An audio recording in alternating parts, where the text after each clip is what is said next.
اللہ پاک نے فرمایا یا ایھا الذین آمنوا اتقوا اللہ وقولوا قولا سدیدا، اے ایمان والو اللہ کا لحاظ رکھو اور بات کہا کرو تو سلجھی ہوئی بات کہنا، سمجھداری کی بات کہنا، اپنی زبان پر قانون نشنی، اپنی زبان پر اپنے ہونے والی بیوی کے خاندان کے بارے میں کچھ کہنا یا ہونے والے شوہر کے بارے میں کچھ کہنا، زبان قابو میں رکھنا، اللہ تمہارے سارے مسائل کو حل کر دے گا۔ یہ زبان بہت چلتی ہے،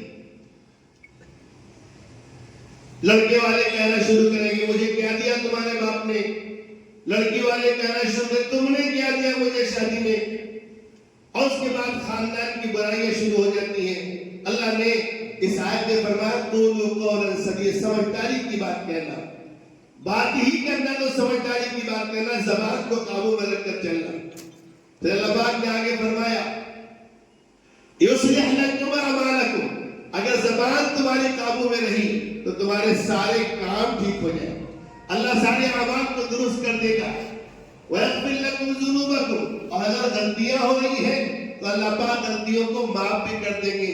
پھر آگے فرمایا اور ایک بات یاد رکھ کے چلنا کہ اللہ اور اس کے رسول کی فرما برداری کرنے کی پوری کوشش کرنا، کامیابی اسی میں ہے۔ وَمَن يُطِعِ اللَّهَ وَرَسُولَهُ فَقَدْ فَازَ فَوْزًا عَظِيمًا، جو اللہ اور اس کے رسول کی فرما برداری کرے گا وہ یقیناً کامیاب ہو جائے گا۔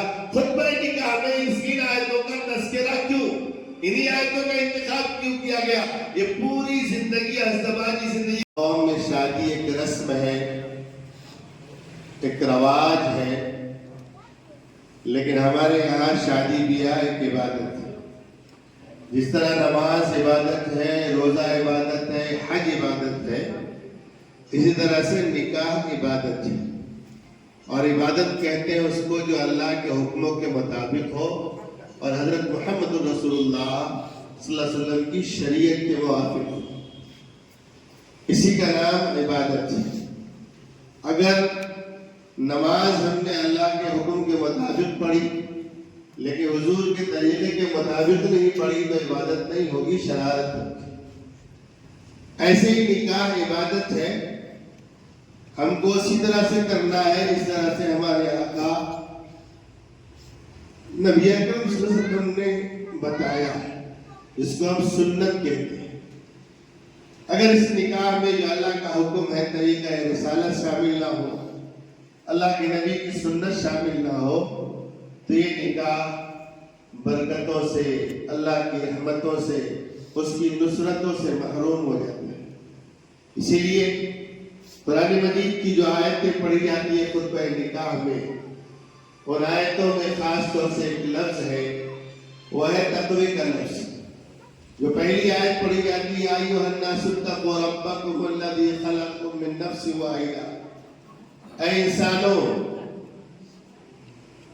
سب سے پہلے مخاطب کیا انسانوں کو، اپنے اس رب کا خیال رکھو جس نے تم کو پیدا کیا آدم علیہ السلام سے اور حوا علیہ السلام سے، اور پھر ان دونوں کے ذریعے اس زمین پر مردوں کو اور عورتوں کو ایک نسل انسانی کو آباد فرمایا۔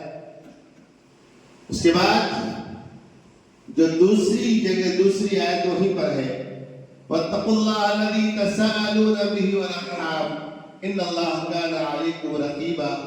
سمجھ میں نہیں آتا کہ اس انہی آیتوں کو خطبہ نکاح میں کیوں پڑھا گیا؟ بڑی سبق آموز آیت ہے، اللہ کے نبی نے ان آیتوں کو پڑھا ہے، فرمایا اور اللہ کا لحاظ رکھو جس کا نام لے کر تم آپس میں ایک دوسرے سے رشتے مانگتے ہو۔ اگر اللہ نے یہ حکم نہیں دیا ہوتا، اجازت نہیں دی ہوتی، تو کس کی مجال تھی کہ وہ کسی کے گھر میں جا کر اس کی بیٹی سے اپنے بیٹے کا رشتہ مانگے؟ قرآن نے کہا اس اللہ کا لحاظ رکھو جس کا نام لے کر، جس کی اجازت اور حکم کی وجہ سے تمہارے اندر یہ مجال ہوئی کہ تم آپس میں ایک دوسرے سے رشتہ مانگو۔ اور پھر فرمایا اس رشتوں کا خیال رکھو جو رشتے تمہارے نکاح سے پہلے بھی تھے اور نکاح کے بعد بھی۔